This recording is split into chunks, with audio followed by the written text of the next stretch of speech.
So today we're tearing apart the dating rulebook and of course playing some games that might expose some hard truths. It's a beautiful thing when you realize that nobody gives a shit.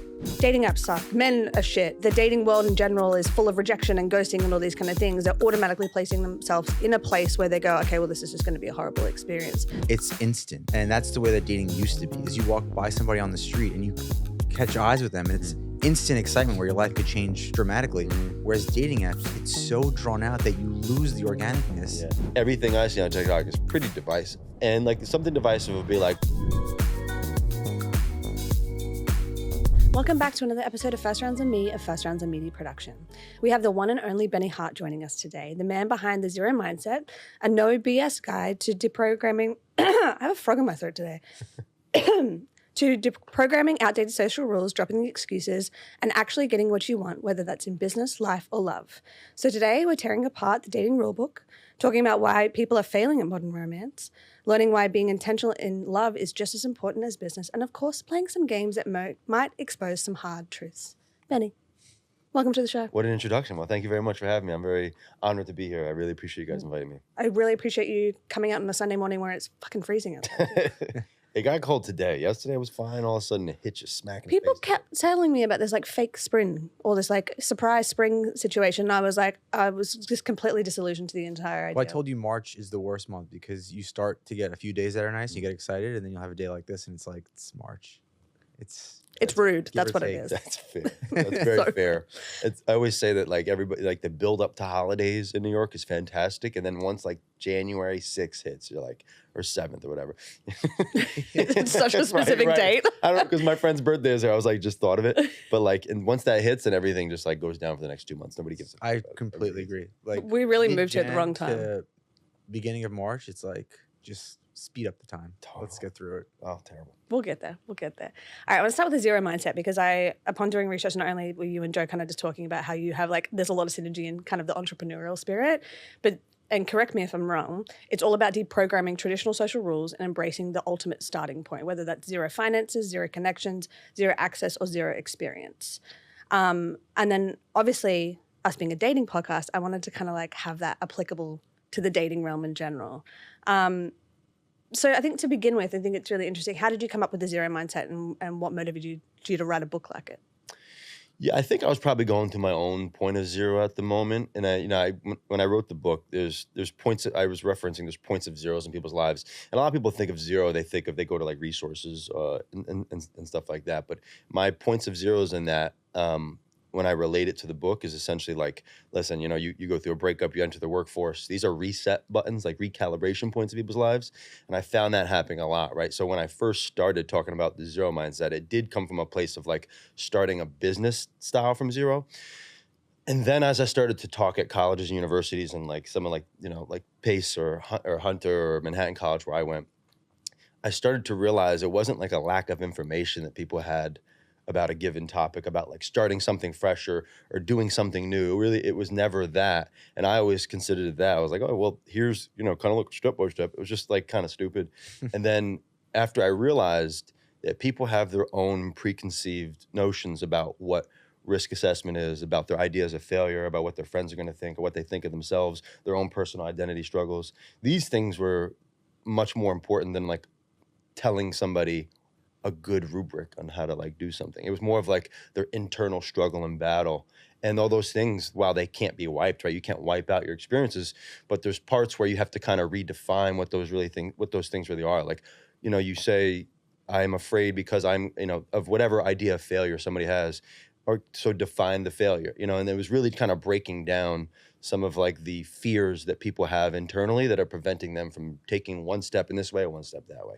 So first half of the book is kind of like a decoding and I talk about like ideas of what competition is. I talk about fears of failure. I talk about assessing risk. What is risk? I define risk.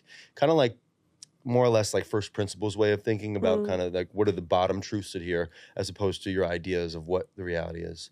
And so that kind of started from a businessy perspective and it started to shift into this mindset build. And I was doing content around that time and it kind of morphed into the thing I was really more passionate about. I just was very hesitant on doing dating world because I was like, I don't want to be that guy. You know what I mean? I really didn't want to be that guy at first. I was very hesitant. You know, nobody knew me as that. But that was kind of my own point of zero, you know? And I was about to say, it's like you almost applying everything that you had preached to the masses of going, okay, this is not something perhaps that I'm like super comfortable with, but also at the same time could be incredibly valuable for myself and for others. yeah, totally. And that's kind of what it was at the time. And then, you know, it kind of morphed. You know, I did some consulting after my startup merge and everything else, but it was like I was also trying to figure out the niche because, like, you know, personal development as an umbrella is not that appealing. Like for me personally, I don't like. Sometimes people have a hard time taking the high level, yeah, let's hoorah it, to like problem solving specifically for somebody's specific case, and like, you know, ideas, big picture failure stuff. Oh, that's great, but like when you carve out a niche of like a problem that somebody has in their life, like for example, dating, when they're like, this is a real issue I have, and you talk about the nooks and crannies of like problem solving in real time, that's kind of where I started to navigate to, because, you know, from my own personal experience and from everything I've known, everybody I've spoken to and the research I've done on it, it was just so obvious to me of how big of a problem dating is and has become for people. And I was hesitant to put my voice in it, but then I ultimately did. Well, I think the collective world is very grateful that you did, because truly, like, upon doing research on you, and I could see in the research that I was doing about the zero mindset how you had like shifted that and kind of like started to apply it to dating and to love and to relationships in general, you know what I mean? And you get to the point where like we think about society as a whole, and obviously like we do so much research on dating, but like when people walk into the dating world with this mindset of like dating apps suck, men are shit, like the dating world in general is full of rejection and ghosting and all these kind of things, they're automatically placing themselves in a place where they go, okay, well, this is just going to be a horrible experience. So to have someone to like reframe that, like flip that switch for them, I think is vitally important. Do you think it's partly you're born with it, especially with business? Say it again, sir. So I was having a conversation with my friend yesterday, and he was talking about his brother, and his brother's stuck in this job, and he wants to get out of it.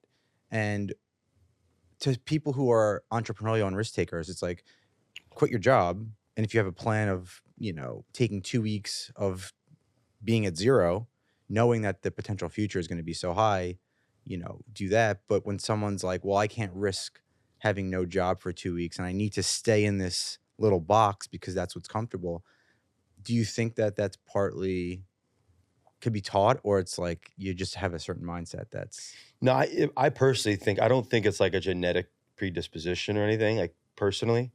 And part of that is because I kind of think it's morphed and formed over time, you know, and you kind of build an identity focus point. So let me give you an example. Like for me, right, when I went to college, my parents didn't have, I didn't know what I wanted to do, right? I wasn't morphing myself into something. I didn't study a specific thing that I was like, this is where I'm going. So like for me, that risk of like hopping out and doing something fresh and new socially was very low, because nobody had any expectation of me in a category, right? So my identity wasn't wrapped in something.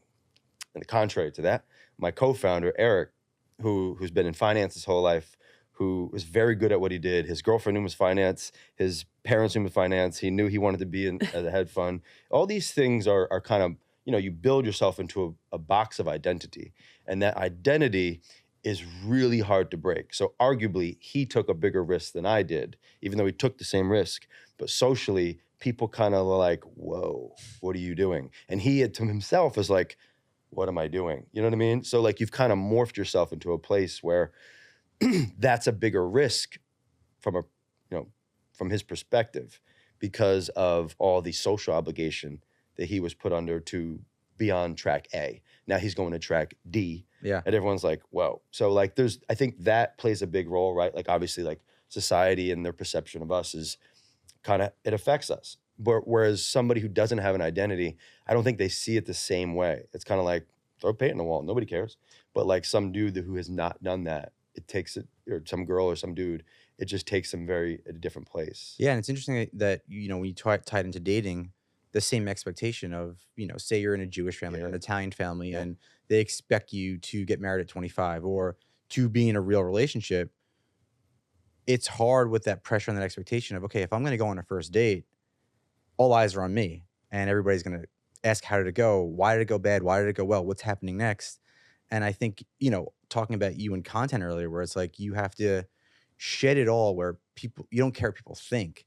I think that applies to business, to life, and to dating, where it's like, I'm going on this date and I know there's going to be all this noise, but I have to block it out and just like be myself. Yeah. And like, I don't, I personally don't think that necessarily all of it's born with. I'm sure there's some kind of genetic factor here. I'm not arguing that, of course, right, to some extent. But I do believe a lot of it is socially morphed because even me, myself, right, I've never been the guy to speak up in front of crowds. I've never been the dude who likes to be on camera. I hated it. I hated speaking in front of classrooms. I'm the most nervous dude ever. Really? The most. Even- None of my friends growing up with me would ever tell you Ben would be the one to say anything in front of any crowd, anywhere. You'd Like- never know that meeting you now, even though we've only known each other for like 7 minutes. I swear to God. So like my point is with that, right? There was kind of like a decision to be made, but also like breaking who I am to get something different.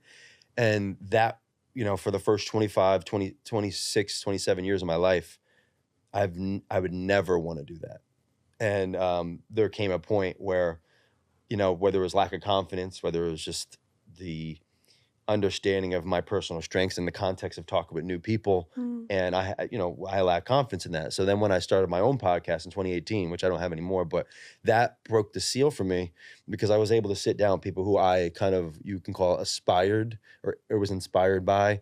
And I kind of got to a place where I was like, oh, okay, like they're not that much smarter. Like I'm kind of, you know what I mean? And that gave me a place where I got more confidence in it. But I don't think it was, I wasn't like born with this non-talking gene. I'm the same way. But that's so interesting what you said, and it kind of like hit on something. So like what you were saying in terms of like, sitting down, doing your own podcast and not recognizing in any way, shape, or form that you're better than anybody, but like having that ability to recognize, oh, I can actually do this. I have this value add here for me to be able to put into it. And I think that feeds into like this larger comparison culture that we exist within, right? Totally. Like we're constantly kind of shown things through social media and applicable to all realms of life where we go, oh, that person's better than me because they're doing X, Y, and Z. But then you get in front of them, you're like, oh, actually, we're quite similar. Totally. And I've got some good opinions that would add value to these conversations, both like internally and kind of externally. So I'm so happy that you got to that place to be able to. Yeah, me too. I think, again, like I didn't have this big identity growing up. So I think that does play a part. My father always had a saying. Sorry. It's a morning of frogs in the throat. I don't know what's going on. Hey. That it is. My father always had a saying. It was, do something even if it's wrong, motherfucker. And he would always tell me, like, just stay busy, man. Do some shit. I don't care what you do, but look like you're busy. I don't care what you do. And part of that kind of sticks with me because the beautiful part about being busy and taking any action, I don't care if it's wrong or right or anything, a lot of people get paralyzed by the idea of it could be wrong and they don't want to do it. And I think that's kind of where, you kind of have to throw some paint on the wall to realize like, oh, actually, it's not that bad. Put your toe in the pool and let's see how bad it is. Fear of failure is debilitating to people. We've been doing like a lot of changes with our team because we're growing, and some of the team members like, oh, I don't want to let you down. I don't want to like do it wrong. And I was like, I have to just clearly tell this to you right now. I want you to fail. Like I want you to just do things, but just figure out why you failed. So just know, go at this, throw paint at the wall, like you said. See what sticks. Post things on Instagram, create content series, just do it. I just want you to do it. And they're like, okay, so if it doesn't work, I'm like, I don't care. But I think I don't care. You've also kind of in the manner, like, in the CEO role of what you do the same thing where you like make decisions and then it turns out not to be the right one. You're like, oh, fuck. And you start to get in your head a little bit about it, but then you need someone externally or internally. Sometimes you have that strength to be like, it's okay to make mistakes. What's that saying? Like, it's not a failure, it's a lesson for growth. It truly is. Well, I think kind of what you said earlier, I'm really very similar to you. And now at this stage in my life, when I'm in an uncomfortable position, I embrace that because I'm like, okay, if this is uncomfortable, that means I'm going to be growing a lot. And I want to be in uncomfortable positions where I feel like when you're a kid, you avoid those interactions. And then as an adult, you kind of become who you are and you really don't want to grow anymore. But for the people who do want to grow, I love being uncomfortable. I'm like, okay, I'm going to learn. I'm going to figure something new out. I'm just going to embrace knowing this is not going to be an easy situation. You thrive in the uncomfortable now, I think. And that's, I think, the mark of a a leader, of somebody that's like a thought leader within their space, and you would manage like 20 fucking people. It's crazy. Yeah, it's like, part of the growth mindset idea, right? You just gotta start doing too at the same time. So I think that's important. And again, like I think this is part of it, right? Is like when people are so comfortable getting molded by their environments, it's kind of debilitating to do anything outside of those expectations and boundaries. And when you come to a city like New York, or if whether you're born here, whether you come here later on, it's kind of supports doing risky things because it's rewarded socially here. People get rewarded for doing things that are outside of box. And that's part of the beautiful thing about New York is that when people come here, they mold new identities, like people grow up in other places and they're like, I want to go to New York because I want to be somebody I've always wanted to be. And I can't be that here. And they come to New York and they feel like then they start dressing different. They start skating on a skateboard, they start doing different things. And part of that is beautiful. It is. I love that. I think you nailed the beauty of New York. And I think, again, tying it back to dating, if you're single in a small town and you're 27, people are like, whoa, what's wrong? Like, and your pool is so small, right? And you can't kind of change. But in New York, you could be any age and be single. And you're just going to be more true to what you want and who you are. You can be like 68 living in a little like shared studio and like nobody cares. We had a friend on like months ago. I think it was Veronica, and we could take that out if we have to. But she was living with a family friend and she was like 75 and they were roommates. And I was like, that's so amazing. Like in New York City, you're 25, she's 75 and you're just roommates. And that's what I mean. It's so beautiful because like the social rules here are just very different, right? Like it's all things are kind of accepted, sometimes expected. And that's kind of like freeing for a lot of people. They feel like they unshackle when they come here. It's a beautiful way of putting it. I want to talk about dating with purpose. Yeah. Because I think that, again, like when I was like looking through and researching, I was like, oh, this aligns like so heavily with what we do and how we do it. But, and again, correct me if I'm wrong, but your course, Dating with Purpose, is all about redefining modern dating as a skill set. One that, when mastered, leads to better outcomes, deeper connections, and a dating life that actually serves you. It's all about dating with a game plan. And that's something we at First Rounds and Me can fully believe in. So many people date reactively instead of proactively. They swipe, they chat, they go out, but there's no real direction or intention. What do you think the biggest mistake that people make when dating without purpose today? Well, to overall frame that question too, which is like, there's so much structure to most people's lives and other parts of their life. Their education, their work, their fitness routines, everything else. But it's just people have this idea of dating that's very Disney, Peter Pan-ish, or like rom-com, Aladdin-ish. Aladdin. You know what I mean? And they have these ideas of what it should be. And that the downfall of that is that it alleviates accountability from the equation when it comes to not getting the outcomes you want with dating. You can always just say it never happened. And I think there's a natural fear. So for example, I speak to a lot of women on a weekly basis. So I have a call-in show on TikTok and people call in. I get maybe 20 to 25 people a night, mostly women, aside from like personal consulting, but that specifically. So I get to hear a lot of issues that seem to pretty much overlap. I've been doing that for like a year, maybe a little over a year. And where was I going with this? I think that there's kind of like streamlines through here, but I would tell you that when you don't understand what it is that you are looking for, number one, right? Like, what do you want? First off, the most basic question you ever ask somebody, right? And if they haven't thought about that, that's right there, right? We don't have to go any further. How often do you see that people haven't thought about that question though? Here's the weird side to that. Some people think about that and they know it, but they don't want to say it because if they say it and they don't get it, they took an L. Yeah. So they'd rather not say it and they'd rather just say it never happened. That's what I've learned. That's so sad. And that's a sad thing because you almost eliminate all possibilities of beautiful things happening when you don't know what you want, right? Like, I want to start company. You go and you say, I want to start company. Therefore, because you feel like you're in more control when you do that. But in the dating world, it's like, I want this, but I'm not in full control because there's another party that has to opt into this. So there's this fear of like, what if it ever happens for me? But if I don't say it, it can just never happen. And you're talking about like telling somebody, I want a relationship, or I just want to hook up tonight, or I'm looking to get married. I want, like specific outcomes, right? Most of the time, like if I ask a lot of women what do they want, most of the time they'll navigate to like qualities that a man has. Mm-hmm. And they'll tell me, I want him to be smart, empathetic, strong, all these good things. I'm like, I don't really care about that. That's not really what I'm asking, because you can subjectively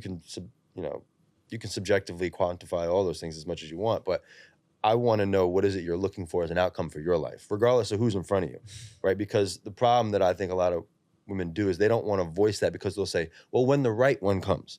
I said, there is no right one, because you're not the right one, because you don't know what you want. So how can you expect the right one to come into your life? Fucking preach. And that's a hard thing, right, for a lot of people to hear, because their inner circles and their social media is telling them something different. It's telling them it's everybody else. Well, you're placing that responsibility back on them, right? Which in and of itself is terrifying, because you said there is this susceptible lack of accountability, because you can place all of those expectations, all of the things that will go wrong on the other person, versus turning it inward and going, okay, so like, what do I truly want for my life? Instead of placing that on somebody else. It's so insightful too. Truly. And I think it's like a magnet, where these women or men or whoever's on the other side of that are saying, like you said, this is what I want. And instead of just being their best version, in my opinion, from what we see, is all those people come to you, and then you're in control, and you're saying, I'm the catch. So now I'm kind of figuring out where I'm going with all this. Yeah, it's like, ironically, and I'm speaking this from the context of me talking to women, right? So ironically, a lot of women will say, I'm this, I'm that, but they keep giving all the power to all the men. And so they say one thing and they do another. So I say, did you ask him what he's looking for? I didn't ask, but I think I know what he's looking for. I'm like, I can kind of feel the fact that he's looking for this. Literally. So I shape it in a way where you kind of like, what's the outcome, right? Outcome A. I don't care what the outcome you want is. I'm not here to judge your outcome. I just want to know you're building in the right direction.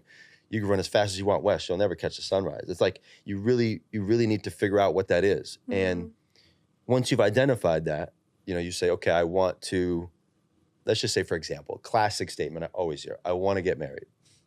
It doesn't mean you're going to marry any guy. I just want to know what you want. Pretend that you met the guy of your dreams. Is this something you want? That's how the picture you have to start from. And then you say, okay, I want outcome A. In order to get outcome A, who do I have to become? Because, for example, a classic one, right? Like you don't say, well, I'll become Harvard student when I get into Harvard. You say, I want to be Harvard student. I need to become Harvard student to qualify for Harvard. It's just with anything. I want to get an MBA. I need to be MBA before I get an MBA. Across the board, anything. I want to be VP Morgan Stanley. You got to become VP. You need to put in that to even get there. And the same that he would have to do too. So when you actually become, all right, what are the qualities? If I say, okay, I want to be a wife one day, if that's a thing for you. If you say, hey, I want to be married one day, who do you have to become when you become wife? That means wives don't put up with fuckery for 6 months situationships. Wives don't dick around with miscommunication. That's my point. Like it's an identity mold. It's like yoga. Like you either do yoga or you're a yogi. You either do CrossFit or you're a CrossFitter. These are identities. It's like, of course I'm going to do CrossFit. You don't have to ask me that. You're kind of nailing what Hannah did on our first few dates. Oh, really? It happened. It just happened organically too. She was like, not saying it's with me, which would have put pressure on me, and I probably would have ran. Sure. She's like, yeah, my goal is to be a mom, and like my goal is to like have a family. And I was like, oh, so you're telling me like your goals. But also, and in the way in which the first couple of our dates went, or the first couple of months of our relationship, I said, listen, I'm okay by myself. I will find what I want and exist the way that I want to exist, because I know what I want and I know the type of person I need to be able to get there. If you're not on board, no worries. Live your life. Go and do what you need to do. But if you want to do this with me, and if you see the same path that I do, let's walk down it together. But there's not going to be any of this fucking around. There's not going to be this half in, half out bullshit. And I think it's a beautiful thing, because it opens up a realm of communication and like comfortability with somebody that it's no real pressure. It's like, hey, you can do it in a classy way. You don't have to be like, with the classic examples, like here's what I'm doing. You interested in that? It's not. It's really just like, hey, this is the path I'm on. This is what I'm looking for. But if this is not what fits you, no worries, no pressure. That is a beautiful thing to do, because you open up a level of comfort with somebody, and now they're like, okay, this is the obligation to deal with this person. Yeah. And if you don't set that tone somewhere in the beginning, guys don't feel an obligation to deal with you, and then they put you in gray zones. And sometimes, right? It's like, not all the time, but if if you're just like, I'm cool, whatever, he's like, all right, cool, me too. I don't need to commit either. I'm fine with this. I'm So fine I with want to ask this. you a question about sorry, that. go for it. So in dating, we throw the term confidence around a lot. And some people are like, oh, I hate that word. And what does confidence mean? And I want to get your perspective on the way that I kind of see it.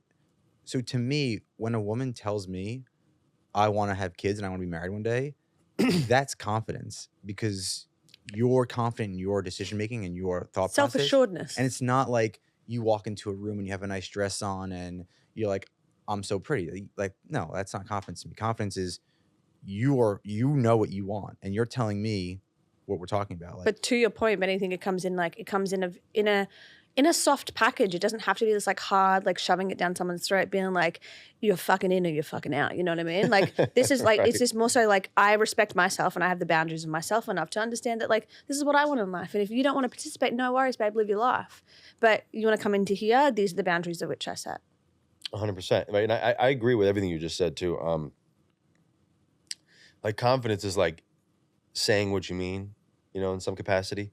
And like some people have a hard time building that. And I think that's where I'm kind of getting at too, which is when I say even dating with purpose, it's like understanding what it is you want and then kind of like communicating in the best way possible for the things you want. And a lot of people get caught up in building enough confidence. They know they might say one thing and they just do a completely different thing. And I always kind of go back to the point of like, for example, I'll give you a different example of confidence, right? Where I'll tell women to give choosing signals to guys they like. give what? Choosing signals. Okay. You know, like make some eye contact, maybe a little smile, right? Just for the guys you like, this is how you choose the men you like. Because if not, you'll just complain about all the wrong men approaching you. So what are you gonna do about it? So I try to put power back in. And if they say, well, I don't look at guys, because most of them will tell me they don't look at guys they actually like. They're afraid. What? I'm telling you, right? I promise. Backwards, isn't it? It is. It sounds crazy, but they lack the confidence for that moment. They consider that a rejection if he doesn't do anything about that look. And, you know, when you're afraid to do some stuff like that, you have to start building confidence very slowly. Because I look at confidence like that, right? It's not like it's something molded over time through obstacle training. And like, in order to build confidence, you need like bits of progress. So like, I frame it in a way of like, there's bits of progress that build momentum that can initiate confidence. So like, for example, if you're afraid to have a conversation with somebody, just start by literally just start by looking at them for a second and then looking away. Or just start by going to a place alone and just sitting there and have no expectations. Just start by looking at somebody. And these little like, oh, I did that one time and he looked back. He didn't even ask for her number, but it was the moment that reinforced the reward system in her that made her want to do it again. And then she did it again. And then when she did it again, some dude came over and said hi, and then he left. He didn't ask for a number, but even that alone gave her the confidence to do it again, right? So it was just these little bits of progress that went into her being more confident in how she exudes herself and how she communicates verbally and non-verbally to people. And that is like a beautiful thing. But if you can't start, you can't even get to the point where you can start carrying yourself, but you have to start with like that one little itty bitty thing. And then you should do that one little itty bitty thing again. And then all of a sudden this momentum starts to build of like, who's the person that I didn't know that was there, you know? Practice makes progress. Yeah. That's a great strategy. It too. truly I really is. like that. But you actually, when I was going through your social media, you had something about momentum, and momentum can go either way. It can go bad and it could go good. And it's just about how you keep that like force in motion. I thought that was such a great analogy. Yeah, and it's funny, you know, we're all on social, like you see momentum going bad a lot in the other direction too. Like I see it personally. Like I don't know about your guys' TikTok experience, but I'll tell you, everything I see on TikTok is pretty divisive. Personally, we don't indulge in TikTok, but Fantastic. I never got into TikTok. I think I was a late adapter to every social media. So right now Instagram is my thing. That's it. But I think all social platforms in general, I mean, but I've heard about TikTok, the fact that it can be incredibly divisive. But then I think you said this earlier, of like, what you ingest and what you're ingesting is going to inform how you operate in life, right? Regardless of the silo of life that you're talking about. And so when you go into like a TikTok and they're like, men are fucking shit, dating apps suck, all these kind of things, then what's your mindset going to be? What's something divisive? Like, because I love divisive topics because I live my life playing devil's advocate no matter what, just to kind of stir the conversation. Mm-hmm. Not in a malicious way, but You want people to have conversation, yeah. I'm going to play this side of it to hear what you have to say. Sure, totally. And like something divisive would be like some girl put a Hinge profile of a dude that looks like a 4, but he acts like a 9. Right? Like this, like there's a lot of stuff out there where like you get to these framing things that are like, oh, that was a terrible date, or oh, he approached me like this, like that was really creepy. Like what you're doing is, yes, you might be empowering other women to look out for things, but in reality, what you're really doing is you're pulling the men further away and you're pulling the women further away, right? So when you start talking about dating in this really scared, fearful, don't watch out, you better watch, he might, you know, when you just be very, very careful, you set a pretense of like fear and tension. And what happens is that's part of the reason why people get in their own way. So part of my stuff is helping people get out of their own way, because as much as I sat down with Candace Bunchell the other day, the writer of Sex and the City. Yeah. And we spoke. Before you continue, He just got plug into Sex and the City. to her because I just started watching Sex and the City. He's and obsessed. I'm obsessed. Loving right it. now. Every night. I went from Seinfeld because I watched Seinfeld every day. Sex and the City is my thing. So shout out to her. Amazing. Yeah, she's great. No, she's great. We vibe very well. Like she's an amazing person. And we were talking about how her theme is she wants every woman to be their own Mr. Big. And I said, I think that's fantastic. I think you should empower them to do whatever they want. My question is, do you think they want that? I don't know. Maybe you tell me. And we had a good back and forth conversation. And I think that what I see and when I talk to women, it's not that they don't want to be the best version of themselves, but they do want a good, solid dude that is a rock in their life. And it's hard when you become that and you don't leave any room for that. You walk into your masculine and don't really leave a lot of room for feminine. Yeah, and there's always that balance, right? And I see, even like when women come in and be like, I'm just going to stop dating. I'm like, you should. You should stay out. Sit your ass out. Nobody should deal with you. I say that on all fronts because it's important, right? I think it's so beautiful to be accountable for anything that you do in your life, right? If somebody says, oh, I'm going to start dating women, please do. Just let anybody out that you want to deal with, because nobody's going to convince you to do some shit that you don't want to do. Nobody's going to care. At the end of the day, you're going to go home, sleep on your pillow alone, or with somebody or whatever you want to do. Nobody's going to care. You're just going to go live your life. And that is a freeing thing for me.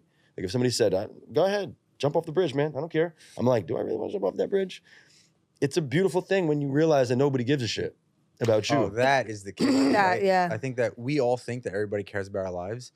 Nobody gives a shit. Social media has really contributed to that so heavily, like so heavily. The fact that we just have these mini audiences, massive, whatever it comes by. Yeah. And then you really start to believe that there's just so many people out there that give a shit about your action, your day-to-day life. I remember when we first started First Rounds of Me, we'd put things on Instagram and I would look to see which one of my friends liked it or not or viewed it. And I'd get upset if they didn't. Like, man, why didn't they like it? They probably making fun of me behind my back. Yeah. And that was 5 years ago. Now, I couldn't even tell you where these people are in life. It made no difference to my life.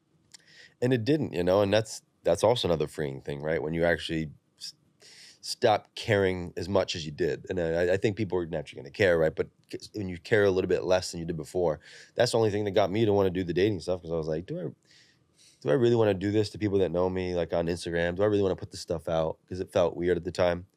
So I started on TikTok, and that's really where it gave me like, okay, yeah, I'm going to build in a place where nobody knows me. It's kind of like when people come to New York. I'm going to come to New York where nobody knows me and be whoever the fuck I want to be. But you did the opposite for me. We were talking about you this morning, and I was like, oh, man, that's cool. I want to do more of that. Like, it's cool that you did that.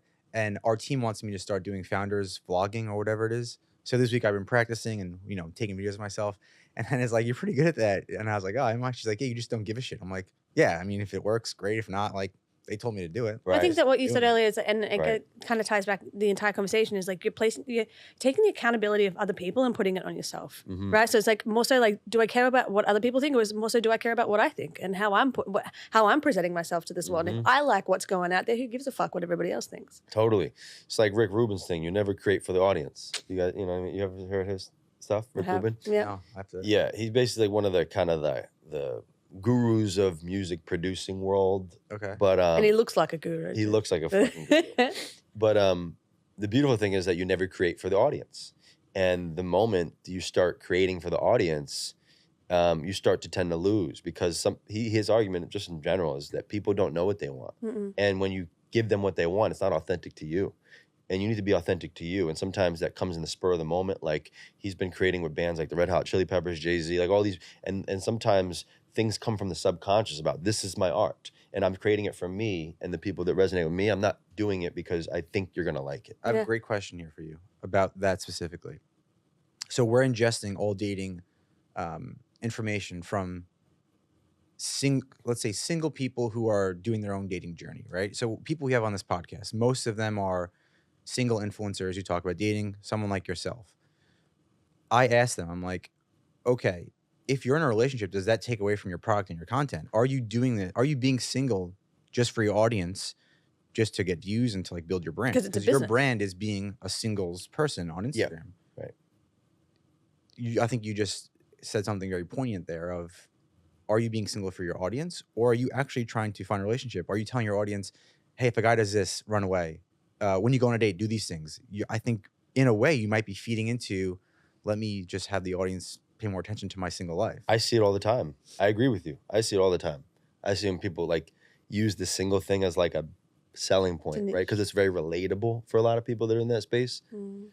I personally don't find that helpful, but then again, like, right, I do think if it's coming from a place of you can think about things objectively, like I got a lot of friends that I run stuff by that, just in general about my life, that have the ability to take their subjective realities and experience out of their judgment, right? Like I talked to this producer friend of mine who's been producing TV for a long time, and like the way she thinks about content or putting stuff out, whatever, has nothing to do with how she feels if she agrees or disagrees with what I have. It's like, that makes sense because I can see how that could apply across. It doesn't matter if I like it or not. And that's a beautiful thing. And I think if people are operating from that standpoint, like I try my hardest to not interject my personal, I mean, it's inevitable at some point, right? You're going to intertwine your experiences, but I try my best to be as objective as I possibly can when I say anything. Like almost all my stuff doesn't apply to me. Like I don't feel like I'd take any, but I talk to so many women that I try to put myself, like I create my content specifically as if I were to talk to a little sister I had. I don't have a little sister. So when I speak like this, I'm speaking very directly, and I tell her, absolutely not. You don't go on a date with the dude who just didn't talk to you for 3 weeks. Yeah, I say absolutely fucking not. You don't do that. You know, so I talk from that standpoint, even though I don't have a sister. I talk to them as if like this was the I think that's why you're so successful though, and that's why you have such like a kind of like almost like a cult-like following in a really positive way, because there's this authenticity that comes through where it's not self-serving. It's not like you're some fuckboy that's out there just being like, let me give you this advice so that I can sleep with women, or I can kind of like, I can manipulate their brains into helping other men who are on the same track.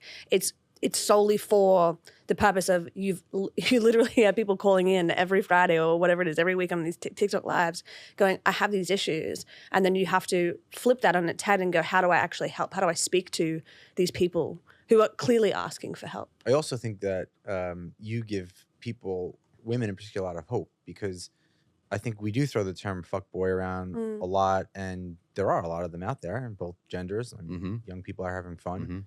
But I think when you find a quality guy like yourself who's like, this is who I am, I'm sure of who I am, and I'm gonna have integrity and be genuine, that's what women want. I think those kind of conversations is where dating should get steered to, not, and this is again my opinion, not the, you know, oh, if a guy shows up with jorts on, like run away. It's like, if that's kind of the conversation you want to be having, that's fine. The divisive stuff I was talking about. Like that's too much of that, because people do it just for the reason you just said.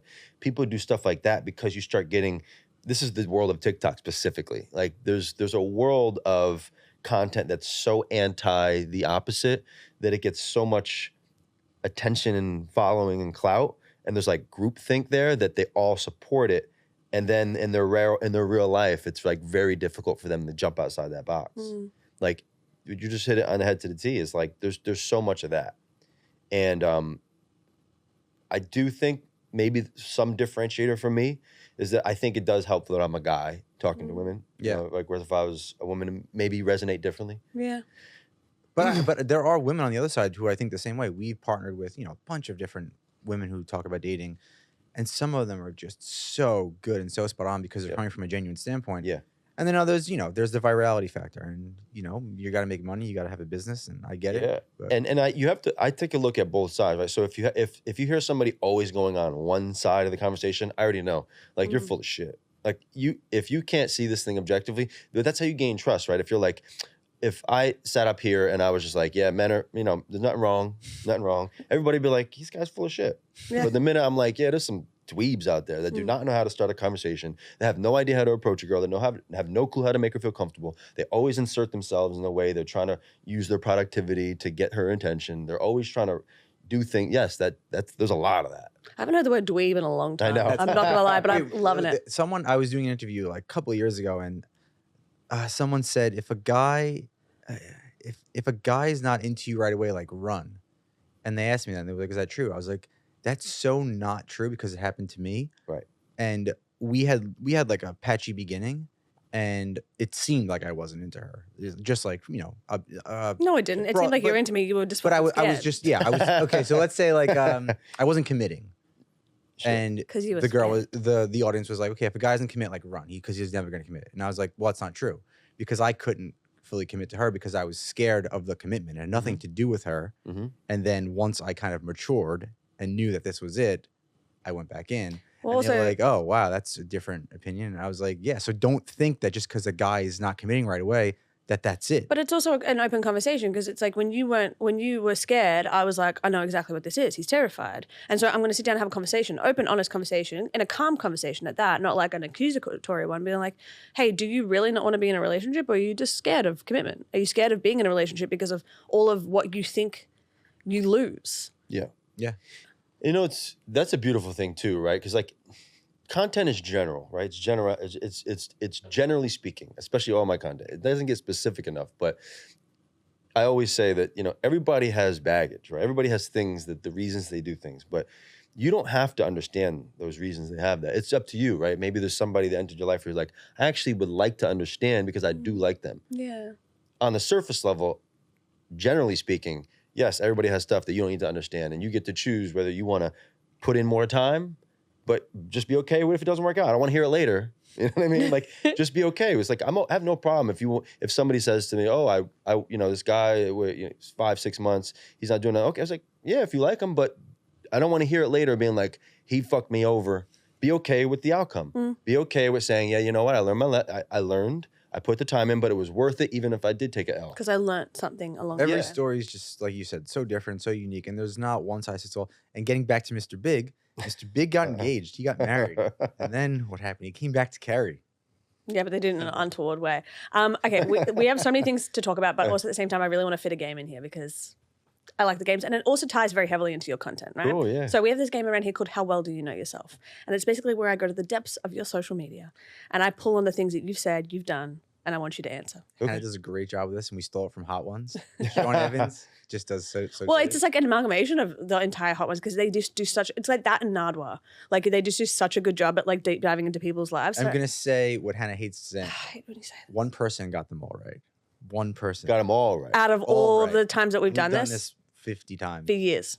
So have low hopes for me. No. Okay, so exactly 1 week ago, you posted a video titled, Ladies, 3 Things to Never Do If You're Starting to Date. What were those 3 things? Jeez, I've done so much content like that. Content creators, but it was the one that you just did. It was the one that literally you posted a week ago. Yeah, I know, but I do like 3 a day. I'm trying to figure out which one. And this is all through Instagram, mind you. Yeah. What were those 3 things? What were one they? of them was one of them don't take L's too personally. Wait, No. I don't remember. Okay, I'll tell honestly, because sometimes let me tell you. Most of the time, I'll think of those 3 things right off the bat, and I'll be like, these are the 3 that I think that they should focus on. you can see you can sense it's very off the cuff. Yeah, now I'm like, shit. When you bring this up, True. maybe another one. But go ahead. Okay, so you never give all your power to a man. Okay, Never not know what you want out of a dating experience, and avoid toxic ass content around dating, divisive content. So basically everything that we had just spoken about. Literally. On February 6th, you posted a video on ways to break the touch barrier on a first date. What were those 3 things? Mm-hmm. there's three. Well, one of them was a move I call the Tony Touch. Yep. So the Tony Touch, do you want me to describe it? Or just Yeah, tell the please. three? Please, I'm intrigued. The Tony Touch is when you get up and go to the bathroom, you just touch him by his wrist, by his arm, and you go to the bathroom. There's this beautiful thing about when you break the touch barrier with a guy. It helps. It kind of like if he likes you, helps it motivates him to be like, oh yeah, like that felt really good that she's into me, she's interested. So that one was, I believe, on his shoulder, across his back. Cross the traps. Yeah. As you called it, the sliding scale. The sliding scale. You know, if you got those traps. The sliding scale. And I think one was here. The Neiman knee touch. Neiman knee touch. Love that. That's right. I'll give you that. Name's better than I do. I mean, I've got them written down. I'm going to say, going back to Sex and the City, the last episode I watched, Charlotte does the hand. Oh shit! the hand On Trey. touch on Yeah, Trey. but that's controlling. That's not like. That's not Trey didn't inviting. like that. When he likes it, he's just like subliminally messaged through his. He's like he literally. He's, What did she do? She she's like his mother. Like his mother, Oh. every single time that she wants him to do something, will hold him right here, right, and touch him, and it will help him go do it. And then she adopts this with him, and basically knows that she can control the outcome of a situation just by going, darling. So it's like a manipulative touch She versus. touched his hand and said, "You should order the No, it's tomato here. soup." No, it was here. Bro, and I've then watched you it a order- million I times. just watched it. I'm Okay. a Sex and the City expert. And then the next question was, "I think we should get married," and he went, "Alrighty." Alrighty then.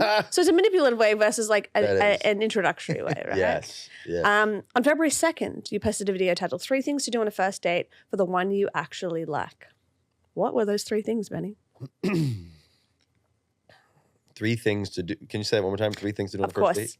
For the 3 ones- things to do on a first date for the one you actually like, and this was geared towards women. Was it? Was one of them communicating what you were looking for? No. Was touch barrier? The touch barrier wasn't one of these. No. Yeah. They're very astute, I have to say. And they're very specific. Was one of them? Was one of them eye contact? Yes. It was. When you cheers, if he isn't looking at you, make sure you say, eye contact. Oh, Let's right, have these- eye contact. I remember these now. And if he is already saying eye contact, if you're already doing eye contact, express the fact that you enjoyed that. Mm. Do you know the 2 things? Was it one saying thank you, Kind of.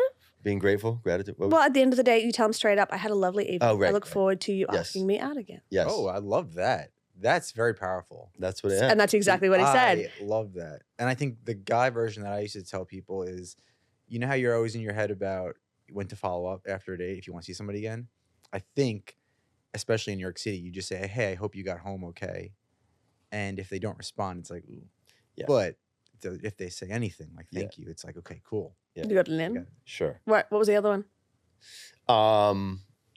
Doing a first date. Trying to remember that piece I did. The other one was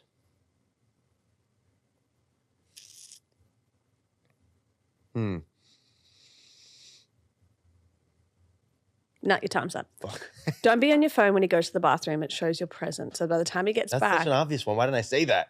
Those are great. We have to take that clip out and put it somewhere and create like the rules from rules. Benny Hart. So that was the one. Just don't show me stumping on my own fucking videos. No, never. I'll cut it out. That's okay. On December 7th of last year, a video titled 3 Things to Never Do in the Early Stages. What were those 3 things? This one I remember doing. I said never.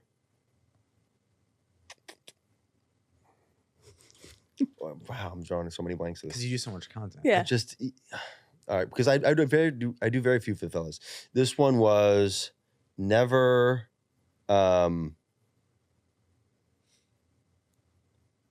It's hard, man. There's a lot. I can't remember these, Because I put you on the spot. That's why the game is so hard. but I know these so well. Like I'm just trying to I'll figure out. start what you I off. can Ready? Never Just give- send her a Picture. selfie. Never send her a Never selfie. send a selfie. Never send her a selfie. Ever Before no a date. selfie. Never send her a selfie.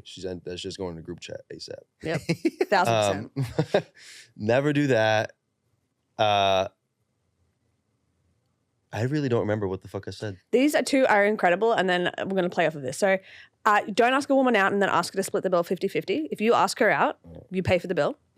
Oh, it's got to be an obvious. Don't ever just say, what do you want to do? Come up with a fucking Fair. plan. Fair. Oh, And then that kind of leads me, we have a couple more that I want as we round I this must be out. the worst fucking one. No! Of all these questions. You actually, How do I not remember all you these are questions? lower ranking, I'm not going to lie, but also at the Fair. same time, you have so much content. And there's also, to be fair, you've had 3 things per question where a lot of people just have 1. Yeah, I would say when it's content creators, they never get that. Okay, but I do want to go back to, so the whole thing of like asking, what do you want to do versus having a fucking plan was basically the reason why my handsome husband created the app, or like at least one of the reasons. So to round this out, do you know about the app or like what we're about?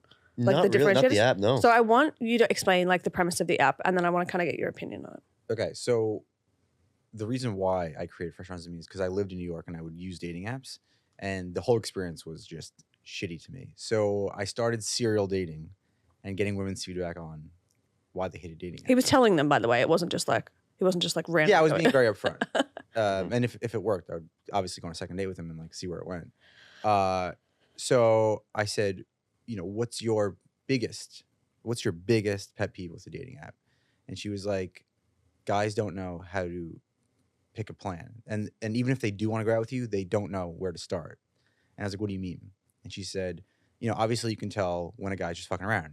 I don't know, what do you want to do? I don't know, what do you want to do? But when he actually does want to meet you, he gets stuck. And I was like, okay, explain a little bit more. And she was like, he literally doesn't know how to pick a drink, time, and place. And I was like, wow, interesting. And she was like, and it also is a turn on when a guy picks a drink, time, and place. Mm-hmm. And I said, okay. So the first point of contact in our app is not alike. It's you pick a drink, time, and place, and then you send it over to a woman. And that's showing intentionality, it's showing confidence, and showing we have a plan. Yeah.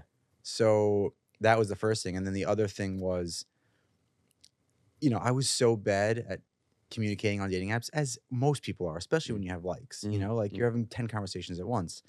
And I said to this girl, I said, what do you do for a living? And she got so playfully offended. She was like, just look up 3 sentences.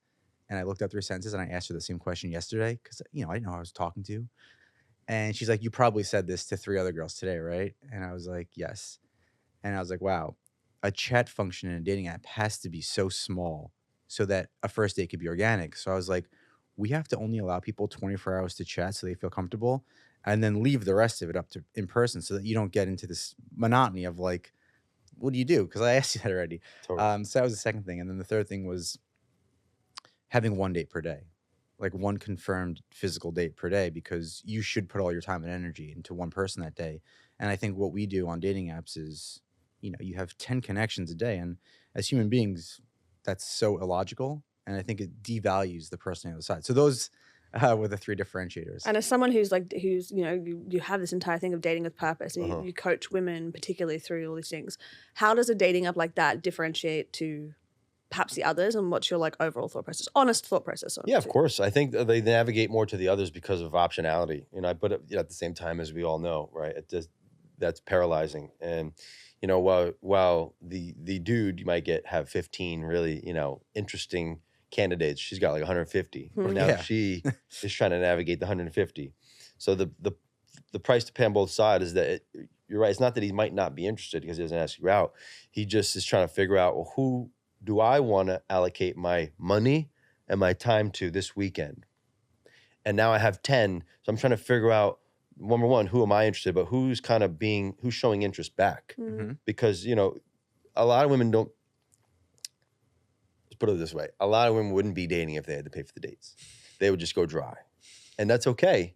But understand from a guy's perspective, you have to understand your customer too, right? You have to understand, why would he do this way? And I always tell girls, I say, listen, if there's guys you actually have an interest in on these dating apps for whatever reason, right? Like you talk to them for 2 days, or there's something about them you really like because you have all these other guys, but nobody's making the move. What can you do is always the question, right? Do you just sit back and wait for the guy you want to ask you? No. No, of course you don't. You could, but it's not going to work out that well for you because you just don't know. You give him the keys to the Kia. That's what I tell him.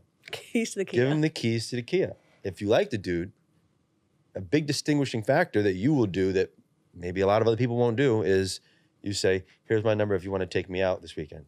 That's it. And if he doesn't, he doesn't. At least you gave him the keys. Mm. Or if you don't want to give him your number, whatever, you do something else. But you've said if you want to, great. I look forward to you taking me out. Boom. And that's it. You don't have to plan nothing. You don't have to do nothing. But at least if you know that you gave him the key, because a lot of other girls are not going to do that. No. But I like yours in limiting it, like in terms of like, so you give like that 24-hour gap because it's very thought out. Yeah, because it's like that's where the dating apps tend to fall, right? It's like the from match to first date is really where I think a lot of the problem happens. Like they're not asking out, maybe there's too many options, maybe he's getting gun shy, whatever, right? And the ladies are sitting back of like, yeah, but the guy I want's not asking me. You do. But I like that. I like the focus of it. And it worked on her too. We were an accidental. Yeah, we were an accidental proof of concept. What do you mean? Well, we matched. And I'd liked him because I was always very like, I'll go after what I want, and had a lot of intention about the way in which I dated. And to the point, I had like 150 fucking matches in the thing, right? So I saw him and I was like, you're cute, let's go. And we matched, and he said, we talked back and forth like 3 or 4 sentences, and he was like, well, when can I take you out? And I said, well, tonight or Wednesday.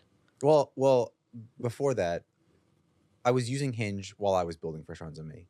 And I was really becoming more intentional overall. So I said, listen, you are obviously stunning. If we talk for 2 or 3 days, we're not going to meet. I could promise you we're not going to meet. Because not only are you going to meet somebody else, but I'm probably going to meet somebody else. Yeah. And then we went there, and then it's like kind of tested spontaneity. And I said, tonight or Wednesday? And he said, tonight. I said, sweet. From the moment we matched, the moment we were out on a date was 4 hours.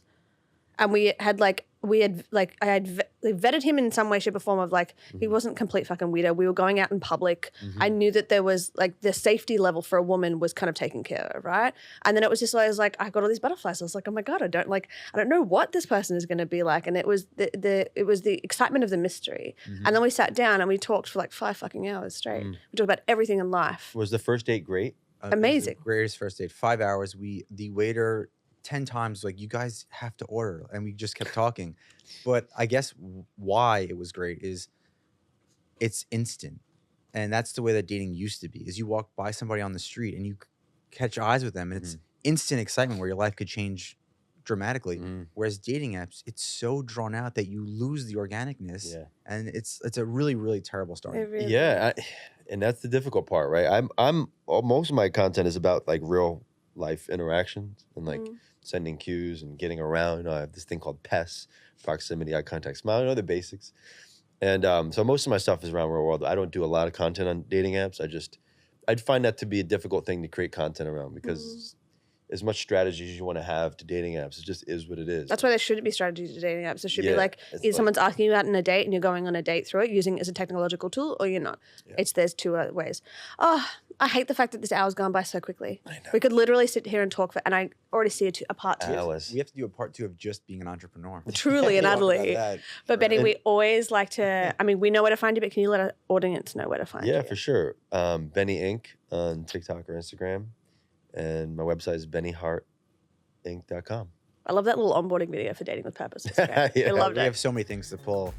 Just Benny Hart rules. My darling, would you like to do the outro? Yes, thank you guys for listening. Watch one of our past episodes. Please subscribe. It goes a long way for us. We will see you next time. Happy dating, and bye. Bye. I love it.